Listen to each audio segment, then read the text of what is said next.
खबर पर ममता, ये पूरी जो प्रोसेस चल रही है, बैठक चल रही है, 14 नाम सामने रखे गए हैं। पहले तो ये कहा जा रहा था कि मनोज मंडावी की पत्नी का नाम लगभग फाइनल है, उन्होंने अपनी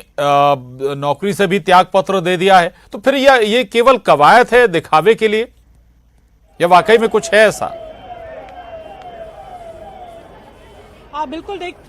नहीं, देखिए, कांग्रेस चुनाव समिति की बैठक चल रही है, राजीव भवन में बैठक चल रही है और कांग्रेस के प्रदेश प्रभारी पीएल पुनिया, मुख्यमंत्री भूपेश बघेल,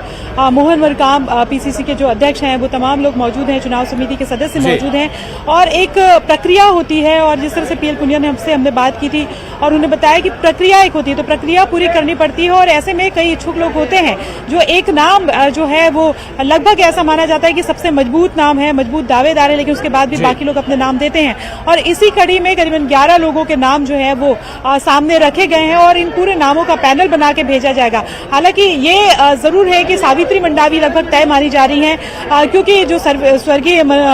जो मनोज मंडावी हैं उनकी पत्नी भी है और जिस तरह से उन्होंने सरकारी नौकरी छोड़ी, तो जाहिर तौर पर सरकारी नौकरी अगर उन्होंने छोड़ी है ऐसी परिस्थितियों में तो कहीं ना कहीं ये जरूर है कि पुख्ता संकेत उन्हें मिल गए हैं और पार्टी की तरफ से हरी झंडी भी मिल गई है, तैयारियां भी करने के लिए कह दी गई होगी, तभी उन्होंने नौकरी छोड़ी है। लेकिन पूरा एक प्रोसेस जो है, प्रक्रिया का पालन जो है वो करना पड़ता है, वही एक फॉर्मेलिटी जो है वो यहाँ पर पूरी की जा रही है। नामों का पैनल जाएगा हाईकमान के पास में, लेकिन ये भी कहा जा रहा है कि 1-2 दिनों में नाम जो है वही सावित्री मंडावी का ही होकर वहां से फाइनल आएगा। जी, और शायद सावित्री मंडावी से ज्यादा स्ट्रॉन्ग कैंडिडेट भी इस वक्त कांग्रेस के पास नहीं होगा, क्योंकि सिंपैथी वोट भी सावित्री मंडावी के साथ जुड़ेगा और विधानसभा चुनाव से पहले ये बाई इलेक्शन महत्वपूर्ण भी हो जाता है। ममता,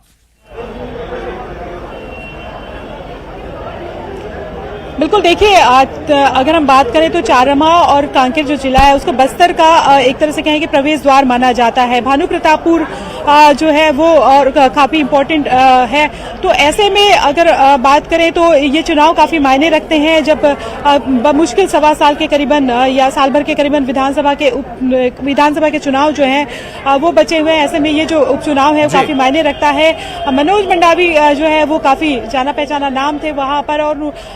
और उन्होंने तो बल्कि उनके लगातार दौरे चल रहे थे और अगले विधानसभा चुनाव को लेकर भी उन्होंने तैयारियां शुरू कर दी थी। टिकट की बात अलग है, लेकिन जो चुनावी तैयारियां जो होता है एक उम्मीद के साथ जो करते हैं वो भी शुरू कर दी थी। तो जाहिर तौर पर पार्टी इस चीज को भी समझती है और जब इस तरह की चीजें होती हैं तो कहीं ना कहीं उनके परिजनों को ही